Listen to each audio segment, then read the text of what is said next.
listening to the Virtual CISO podcast, providing the best insight on information security and security IT advice to business leaders everywhere.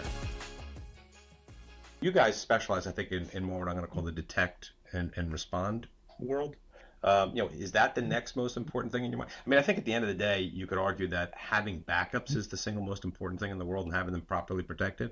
But beyond that, where would you put the emphasis in that detect and respond realm that you guys So have expertise it's in? interesting, where Opti9 sits in the sort of security conversation is we are providing backups as a service and disaster recovery as a service, which you typically don't, it's not necessarily as part of the security conversation always, it's maybe more of the infrastructure. I think a big thing that we're seeing now is within organizations, those two teams or those two sets of people are sometimes not talking to each other, or they're not reporting to the same person. They can be very far away within the organization. But if you think about incident response, if you think about, hey, we just got hit with something, all of a sudden those two teams need to work very closely together. When's the latest backup? Can we fail over to the DR site? Can we use the DR site to do forensics?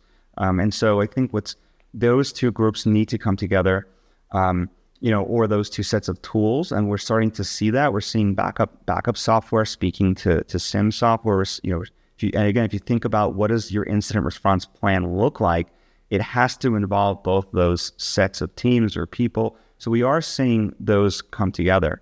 But what we did at Opti9 to help our customers who were getting hit with ransomware was we realized, what I was talking about before was that the attackers are first getting into the backup and replication tools before they initiate the ransomware attack.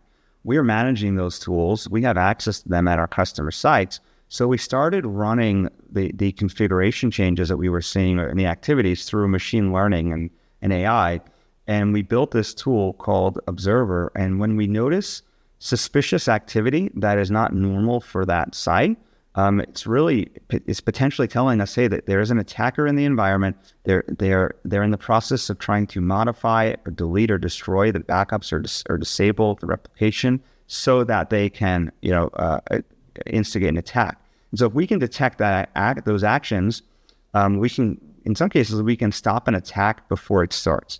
So I think that type of, preventative or prediction or predictive technology using AI, you're going to see it happening in many other places. I saw a company the other day that's doing something similar. They're doing threat intelligence, and they're looking for situations when people are registering domain names similar to yours, because obviously those could be used as part of a phishing attack, right? And so now we're not working reactively. It's all predictive to prevent the attack.